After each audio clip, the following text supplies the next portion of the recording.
The story starts with Rain Shroud getting called out by his party members. Arios tells Rain he is fired from the party, shocking Rain. Rain asks for the reason, and Leanne harshly says it was done because he is useless. The other members start mocking him, and when he tries to talk, Arios tells him he shouldn't since it'll be pathetic. So, Rain leaves the party along with returning the gear that was given to him. Rain starts thinking about what he should do now in the city of Horizon. While he was still thinking, some children came to him and asked whether he had completed the job or not.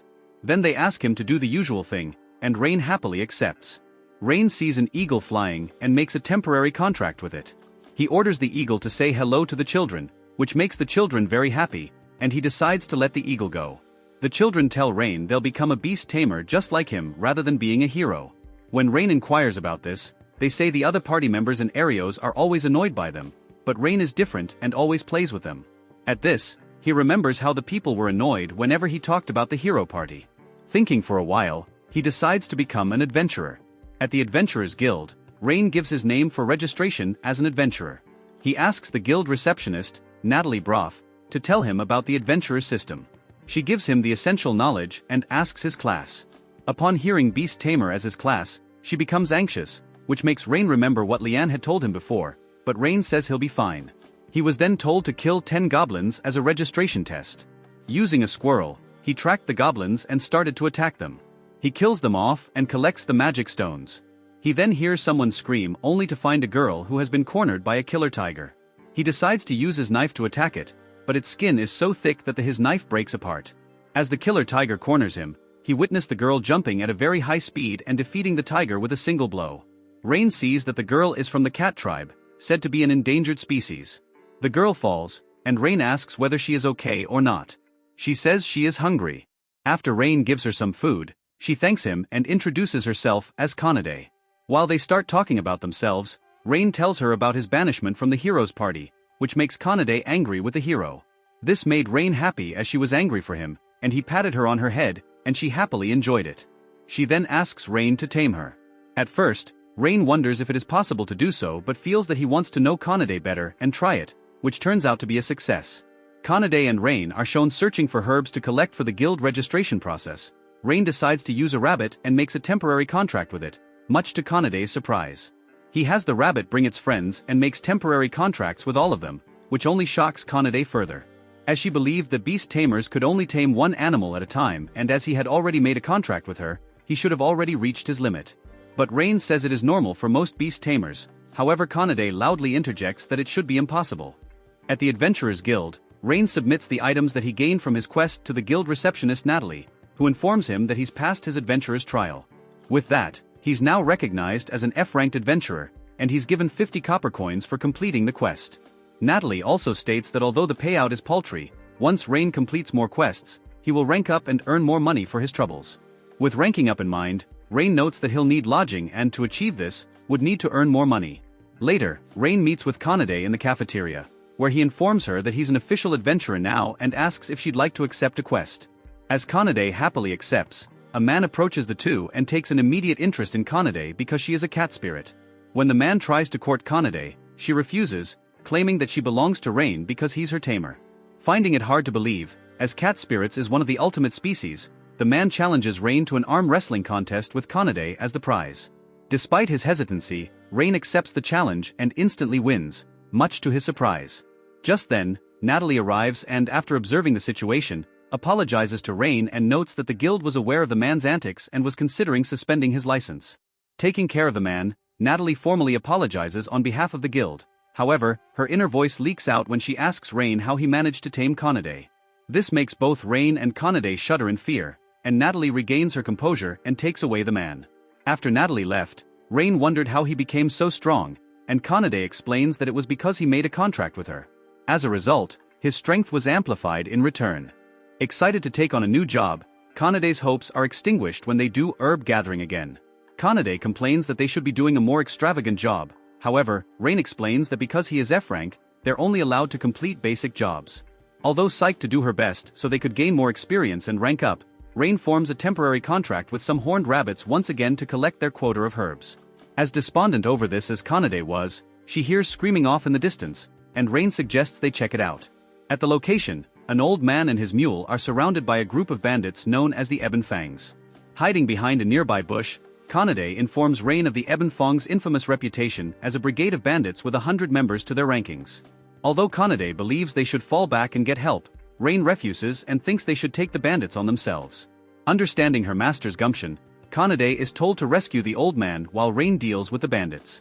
The two then ambush the bandits, and as Rain deals with the bandits, Kanade checks on the old man while her inner monologue notes her concerns that Rain may not be able to handle his newfound strength.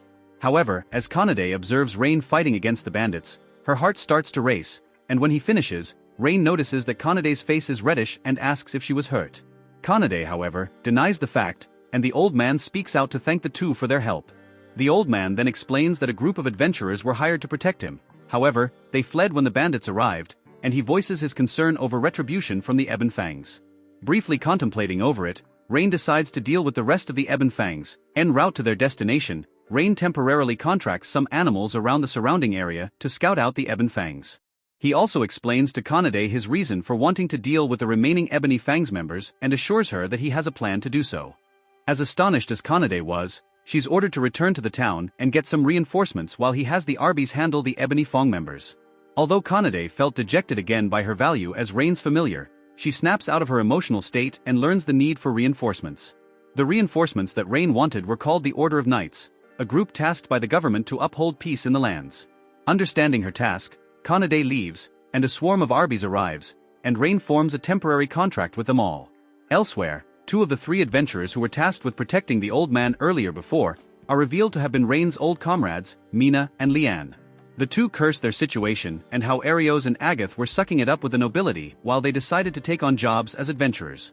They then redirect their frustrations to the beast tamer they were partnered with, blaming their situation on his inadequacy as a beast tamer. However, in his defense, the beast tamer claims that the demands of the two were far too complex for him to accomplish. He also claims that their notion that a beast tamer can tame over 20 animals is impossible, which Leanne considers to be a lie and holds the beast tamer responsible for their failure. The beast tamer flees after being threatened by Leanne to take responsibility for their failure. She internally refuses to believe that Rain is any higher than the garbage she thought him to be. Returning to Rain's side, his Arbies deal with the remaining Ebony Fangs members and Kanade arrives with reinforcements. As the reinforcements handle the paralyzed bandits, Rain notices that only adventurers are there and not a single member of the Knights of Order. One of the reinforcements reveals that the Knights of Order had no time to deal with a bunch of cutpurses. At that moment, a trio of Berserk King lizards break through their wooden cage and attack the Ebon Fang members and then Rain. Through the combined efforts of Rain and Kanade, they manage to take down the monsters, allowing the adventurers to carry the Ebony Fang members out of the area. Eventually, Rain and Kanade exit the Ebony Fang's base with Kanade holding onto the King Lizard's magical stones. Although Kanade was elated that they have actual beds to sleep on, Rain was flabbergasted that they have to share a room together thanks to the innkeeper. Rain's narration explains how after they turned in the bounty on the Ebony Fangs, they were recalled to the Adventurers Guild. There, Natalie informs Rain he's been promoted from F rank to E rank, and they were given a sizable reward for their efforts. With their rewards, they purchased new equipment, celebrated by having a fancy dinner together, and finally ended up in their current predicament. Despite his apprehension, Rain agrees to share the room with Kanade for the night, and as Rain sleeps, she contemplates how fortunate she is to have been found by Rain. A week passes since Rain first met with Kanade, and in Rain's inner monologue, he explains his enjoyment of the laid-back adventuring lifestyle he and Kanade have been living thus far. From the Adventurers Guild, they learn from Natalie that a hooligan has taken refuge at Stride Bridge and picks fights with anyone who tries to cross the bridge. Enticed by the 5 gold rewards, Rain accepts the quest and immediately heads to the bridge with Kanade. Shortly after they arrive, a red dragon flies overhead, lands close to the two, transforms into a female humanoid, and proclaims its desire to fight them. Surprised that the red dragon is really a woman, Rain asks if she's the noted guard dog of the bridge, which she confirms and introduces herself as Tanya, a dragonoid. Apparently, Tanya was using the bridge as a training ground for training, and Kanade explains to Rain that it's a form of pilgrimage to dragonoids, and Tanya confirms it. Tanya then openly challenges the two to a match, and both Rain and Kanade agree to her challenge. The battle starts with Tanya throwing a punch at Rain, who barely defends against it. Impressed by this feat, Tanya then breathes fire at the two, setting Kanade's tail on fire. Because of this, Kanade fights against Tanya, and Rain watches in amazement at how Kanade can fight against Tanya on equal footing. To help Kanade, Rain tries to attack Tanya, but she catches Rain as he soars in the air, grabs Kanade, and throws them into the air while preparing to breathe fire at them again. However, they manage to dodge the attack by working together, earning Tanya's praise. Noting the difficulty of facing off against Tanya and how he needs to fight like a beast tamer, Rain asks Kanade to buy him 3 minutes to prepare. Without hesitation, Kanade agrees to help and faces off against Tanya as Rain forms a temporary contract with a bird and asks it to call for reinforcements.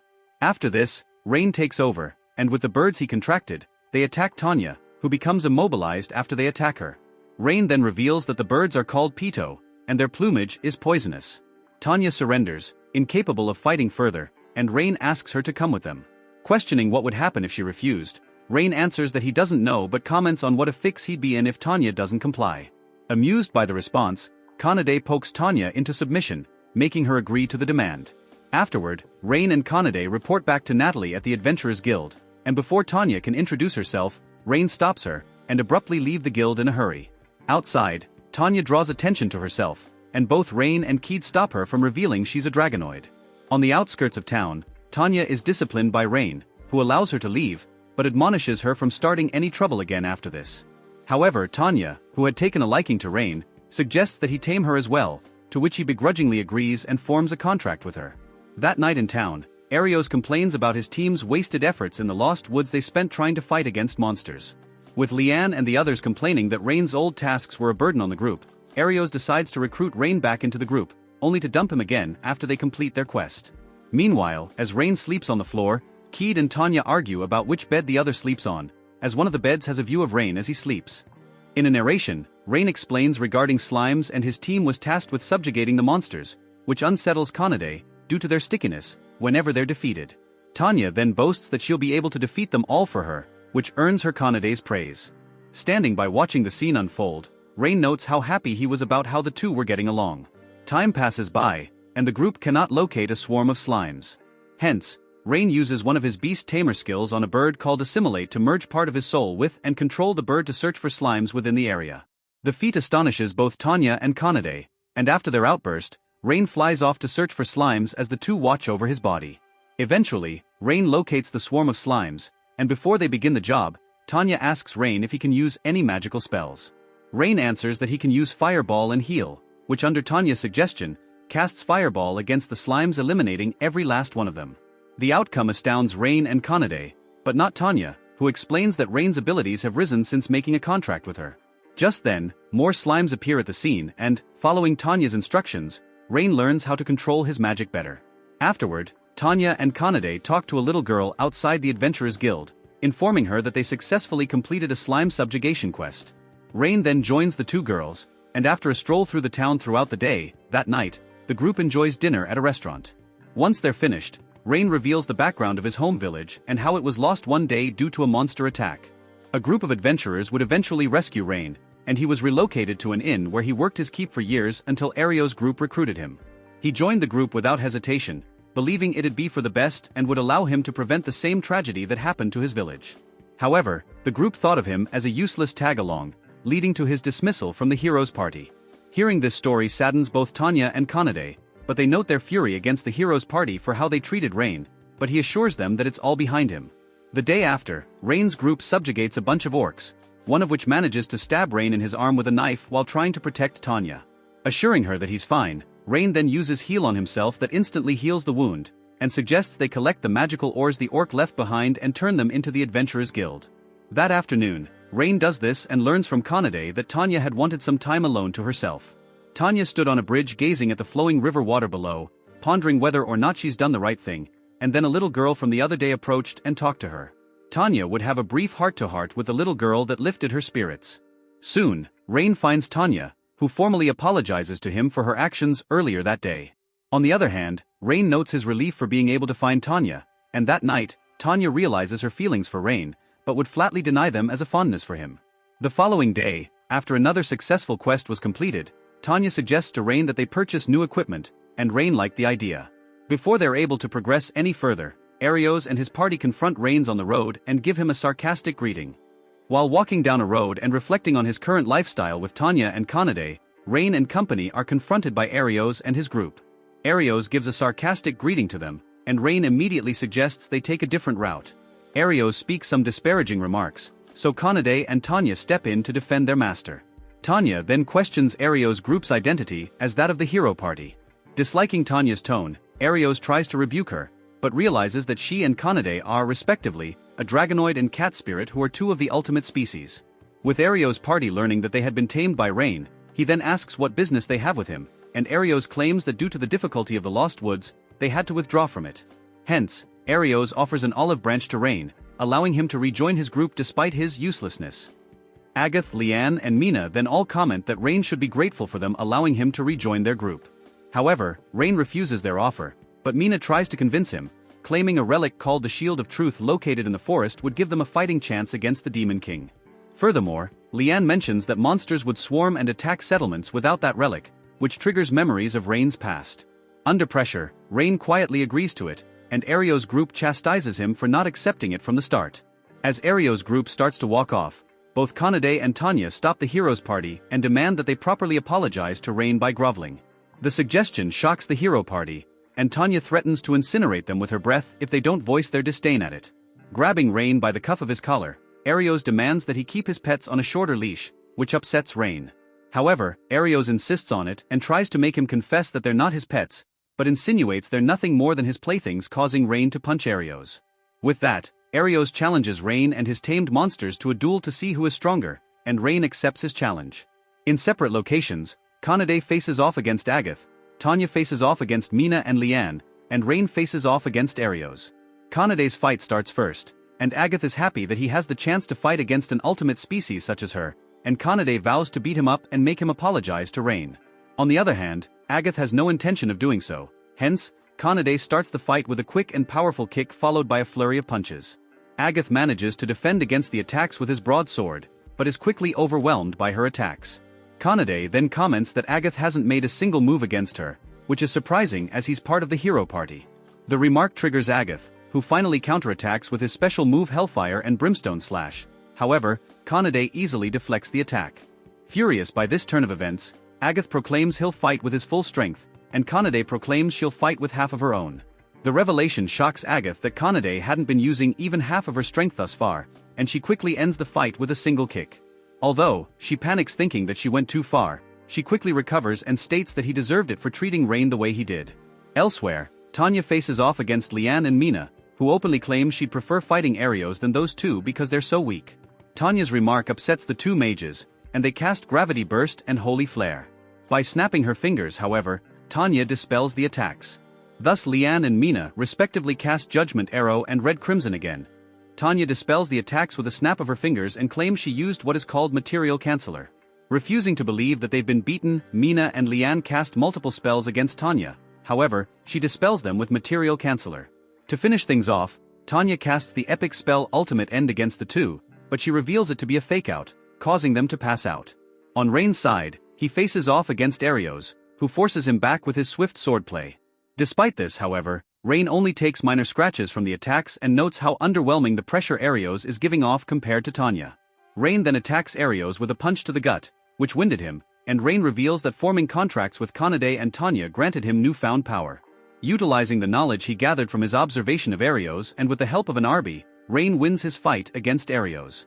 Moments later, Tanya and Kanade rush to Rain's side and happily embrace him, celebrating their victory. Rain and his party arrive in the dark and dreary Lost Woods, where the Shield of Truth is said to be located at. A flashback reveals that after Arios' group was defeated by Rain's, they apologize for their misbehavior. Tanya also intimidates them into making their apologies sound more sincere, and Rain accepts their apology. With that out of the way, Arios explains the Shield of Truth's current situation within a monster's hands in the Lost Woods. Despite Kanade's and Tanya's rebukes of how Arios' tone of voice sounded as if he was still acting pompously, Rain nonetheless agrees to accept the task. In the present, Rain assures his two companions of the importance of finding the Shield of Truth for Arios' group. To start their search, Rain assimilates with a bird via a temporary contract to scope out the area, leaving Kanade and Tanya in charge of looking after his body. Immediately, Rain locates a pathway leading to their goal, but when they follow it, they get lost despite taking the correct path. Tanya casts Material Search to investigate the surrounding area and leads them to a tree emitting illusionary magic, where Tanya asks Kanade to knock it down. Before Kanade can, a disembodied voice demands they leave that place, and from the tree, a fairy appears before them. Although Rain tries to introduce himself and state his group's intention, the fairy refuses to listen and warns them that she'll expel them from the forest if they don't leave. Heeding this warning, Rain, Kanade, and Tanya flee back into the woods to discuss their encounter with the fairy. Kanade recalls that a monster inhabits the tree, and Tanya suggests they still break down the tree to remove its illusionary barrier. However, Rain insists he visit and talk with the fairy alone. Approaching the fairy again, Rain tries to start a conversation with her, who threatens to hurt him if he doesn't leave. On the other hand, Rain accepts the threat as he's confident in his ability to negotiate with beasts. As he said, Rain takes and is hurt by the fairy's illusion arrows, perplexing her as Rain's actions contradict how she's known humans to act. Rain admits he's human, but not all of them are the same, but the fairy sends off a second barrage of illusion arrows only for Kanade and Tanya to protect Rain. Both of them then try and reason with the fairy, but get into an argument midway concerning how Kanade's initial approach. Intrigued by the group, the fairy drops her hostility towards the group. Asking for Rain's name, Rain reveals it to the fairy, who in turn introduces herself as Sora and agrees to listen to their plea. From their conversation with Sora, it's learned that the barrier blocks the entryway to the fairy village and that her people protect the Shield of Truth. Learning the Shield of Truth was needed to defeat the Demon King, Sora fetches and gives it to Rain. Despite Rain's offer to help her in return, Sora flatly rejects it, noting she was merely following the ancient pact between the fairies and the original hero. Once that was done, Kanade and Tanya tried and leave, but Rain returned to Sora and asked what was bothering her. Hesitant to answer, Sora is coaxed by Rain, Kanade, and Tanya to talk about her twin sister Runa and their job to protect and maintain the barriers that lead into the fairy village. All was well between the two until they exited the barrier for personal reasons and encountered a monster affiliated with the Demon King army. Rain then details that the monster Sora and her sister Runa encountered was called a Shadow Knight. Although weaker than an ultimate species like them, it has tricky characteristics, like magical nullification, meaning only physical attacks can harm it. Sora confirms it and continues her story where the Shadow Knight demanded that she lower the barrier, but in fear, she fled and was told by the leader to abandon Runa. Hearing Sora's plea, Rain vows to help and rescue Runa from the Shadow Knight, causing Sora to embrace Rain tearfully. A flashback reveals Sora detailing the condition of Runa's release given by the Shadow Knight, by lowering the barrier over the fairy village, by sundown. Privy to this information, Rain's group heads to the Shadow Knight's location, but refuses to allow Sora to tag along as it'd break her deal with the monster. Reaching the Shadow Knight's location, Rain's group finds it sitting on a throne with Runa, and immediately, Rain casts a fireball against it as a feint.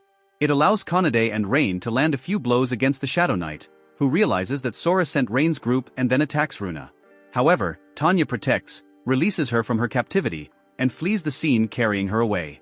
After forming a temporary contract with some Arby's to act as a distraction, Rain casts Boost on Kanade, who utilizes her boosted power to defeat the Shadow Knight with a single blow.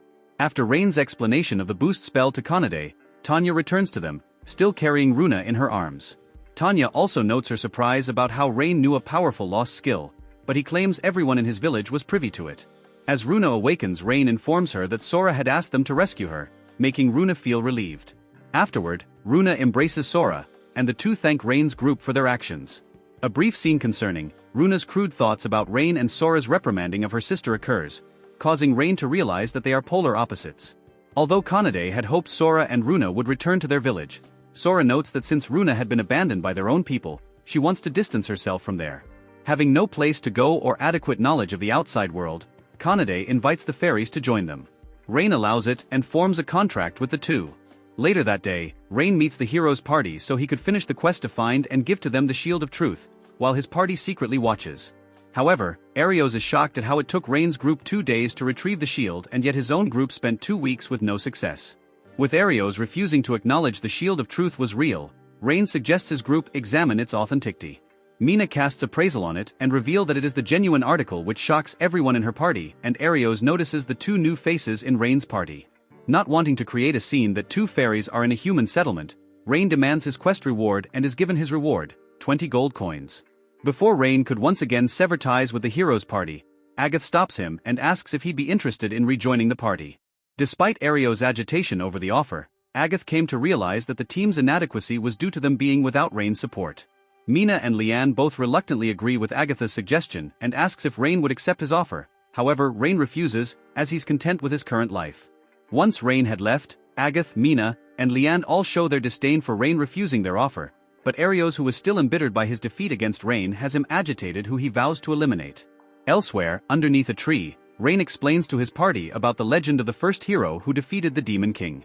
Apparently, only one with blood of the gods can be the hero and have unrestrained potential called Limit Break to be capable of defeating the Demon King. Arios is fairly weak compared to Rain, and Sora notes that he could be the real hero, going on to explain his accomplishments by taming everyone in his party. Kanade then suggests that Rain should tame more of the ultimate species, which would grant him enough power to defeat the Demon King, and Tanya concurs. On the other hand, Rain declines, noting the responsibilities and how he's only managed to achieve everything thus far thanks to their support. Although, Rain doesn't completely dismiss the idea, as it's far too early to decide on such an endeavor.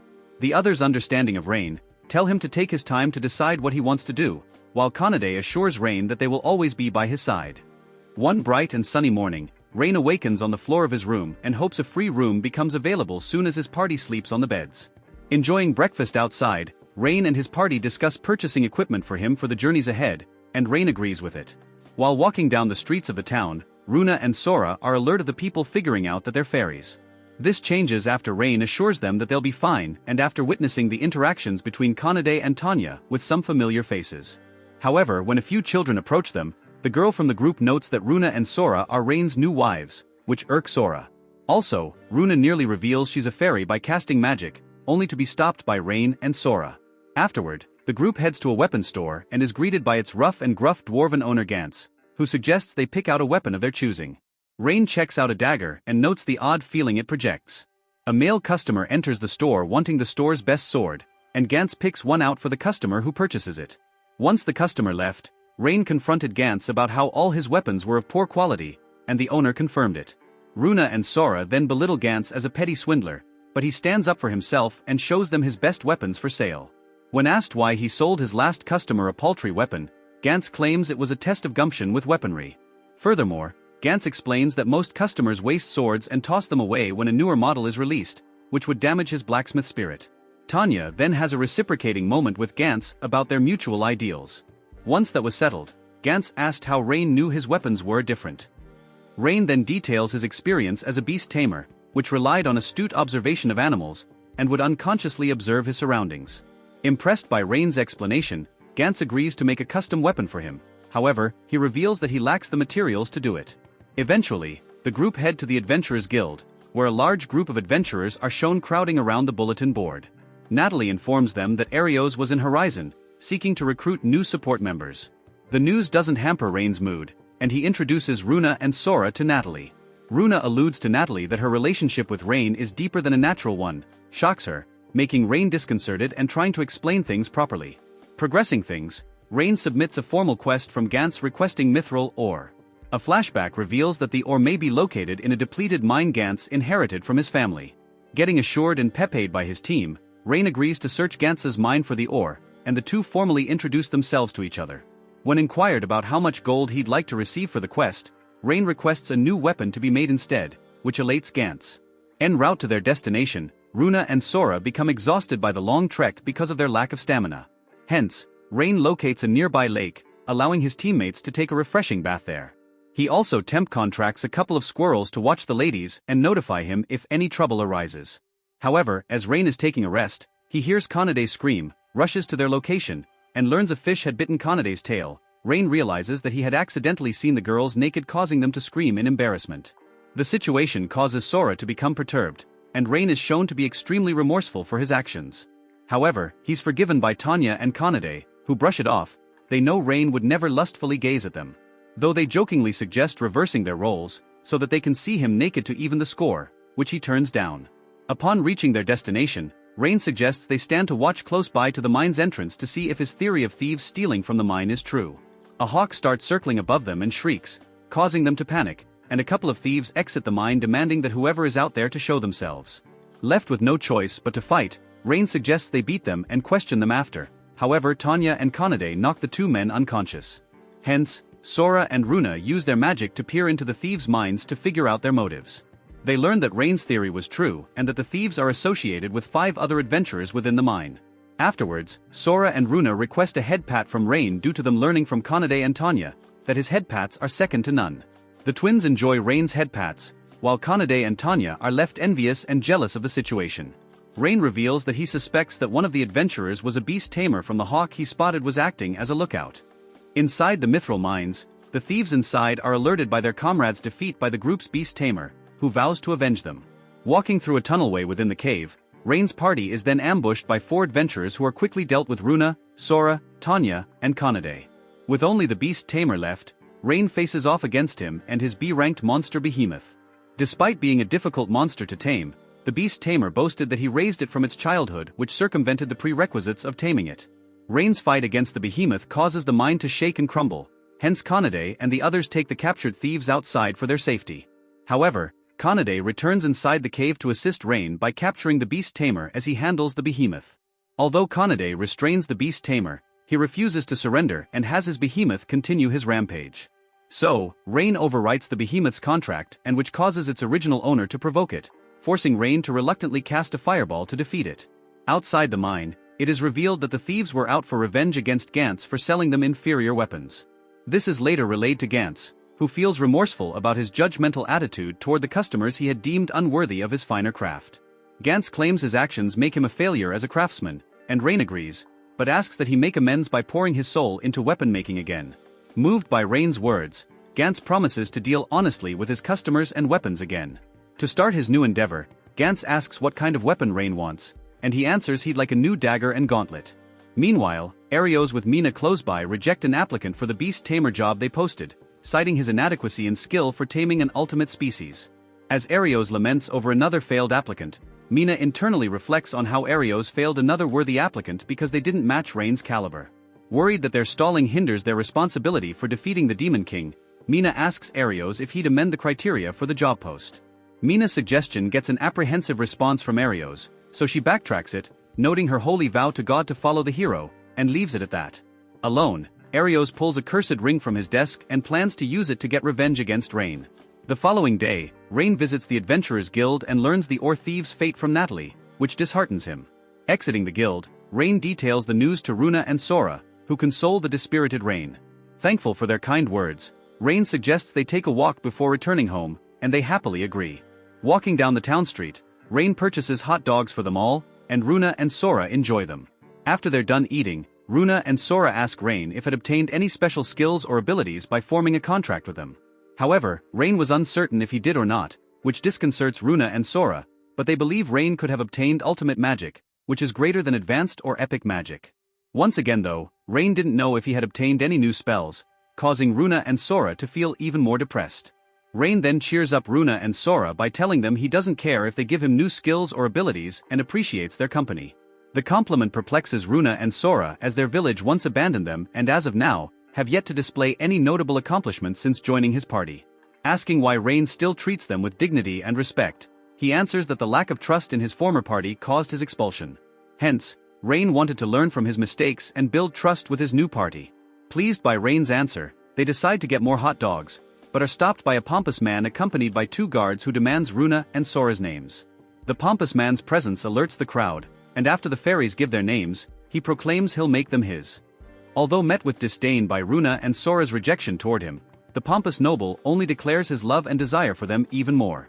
Rain then steps in and demands to know the name of the pompous noble, who introduces himself as the Lord of Horizon's son Edgar from Where. Despite the fairy twins rejecting Edgar's demand, Edgar surrounds the group with his soldiers and asks again if they will agree to his offer, which Rain once again rejects on their behalf. Hence, Edgar orders his soldiers to attack him, but Rain promptly defeats them. Backed into a corner, Edgar orders the remainder of his soldiers to hold the surrounding people as hostages.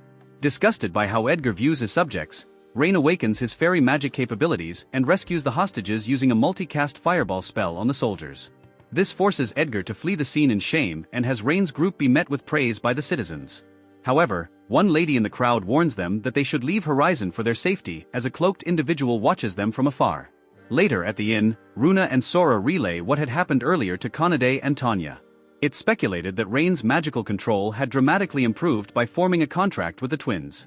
Their conversation then changes to Edgar's shady background involving him kidnapping and torturing women for his amusement. Edgar apparently gets away with his dirty deeds, thanks to his father's influence as Horizon's lord. While the knights have investigated the accusations against Edgar, they've sadly found no evidence of any crimes committed. After deliberating over what to do, It's ultimately decided that Rain and his party will defeat Edgar and save the city. That night, at the Fromware Manor, Edgar talks with his father, and after he excuses himself, Edgar pays his knight Gillet to take care of Rain. Once he's gone, Edgar summons a slave servant of his and proceeds to beat her for not meeting his outlandish expectations. The following day, Rain and Conade visit the Order of Knights HQ to file a formal complaint against Edgar. However, the complaint was formally rejected as the complaint was already reported as a minor scuffle and would not be investigated further. After they leave, Rain reveals to Conade that the knights are in cahoots with Edgar. They're then approached by the vice-captain knight named Stella, who requests their help to bring down Edgar. Trusting in Conade's judgment about her opinion of Stella, Rain agrees to help her while also cleaning out the corruption within the Order of Knights. To catch the corrupt knights in a trap, Stella enlists help from some trusted knights in her division, and Rain gets his new gauntlet from Gantz. By nightfall, a trap is laid at a warehouse rumored to have incriminating evidence against Edgar, and thus the corrupt Knights of Order are sent to investigate. Once they enter the warehouse, the entrance is sealed off, and the knights, aside from Gillet, are knocked out. Facing off against her superior, Stella tearfully defeats Gillet in one-on-one combat. Meanwhile, at the Fromware Manor, Edgar receives news of Gillet's arrest and takes out his frustration onto his slave servant. The cloaked individual then visits him, who's revealed to be Arios Incognito. Arios explains that Rain is a beast tamer who managed to tame multiple ultimate species to Edgar. He then gives him a cursed ring, under the pretense it's a magical item that brings death to its target. A brief flashback reveals Nina's past life at her small temple until she was enslaved. A couple of soldiers in front of Edgar's mansion warn Stella and her knights not to trespass any further. However, Stella announces her name and title while proclaiming they're there to conduct an inspection. Furthermore, she mentions that Gillet had been arrested under corruption charges.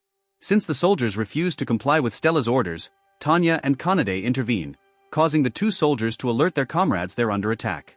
Surrounded by numerous soldiers, Tanya and Conade break through the main gate as Edgar watches from his room, anticipating his newly acquired ring will help him defeat Rain. Meanwhile, Rain, Runa, and Sora manage to infiltrate the mansion's basement, in hopes of rescuing the hostages there.